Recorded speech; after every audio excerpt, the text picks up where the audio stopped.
కాంగ్రెస్ అగ్ర నాయకుడు Rahul గాంధీపై BJP MP సినీ నటి కంగనా రనౌత్ విమర్శలు చేశారు. తన సినిమా ఎమర్జెన్సీని వీక్షించేందుకు రాహుల్ గాంధీని ఆహ్వానించేందుకు వెళ్లగా అంత మర్యాదగా వ్యవహరించలేదని తెలిపింది. కానీ ఆయన సోదరి ప్రియాంక గాంధీపై కంగనా రనౌత్ ప్రశంసలు కురిపించారు.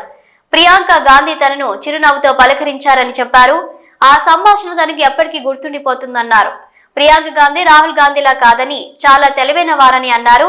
ఆమెతో మాట్లాడటాన్ని తాను ఎంజాయ్ చేశానని కంగనా తెలిపారు. ఇక ఈ విషయంపై ఇంతకు ముందు కూడా కంగనా రనౌత్ మాట్లాడారు.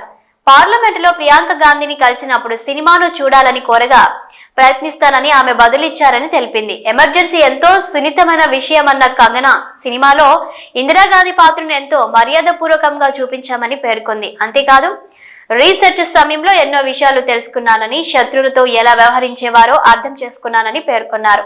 అయితే ఆ విషయాలను ఎక్కడా టచ్ చేయకుండా అన్ని జాగ్రత్తలు తీసుకున్నామని కంగనా రనౌత్ వెల్లడించారు.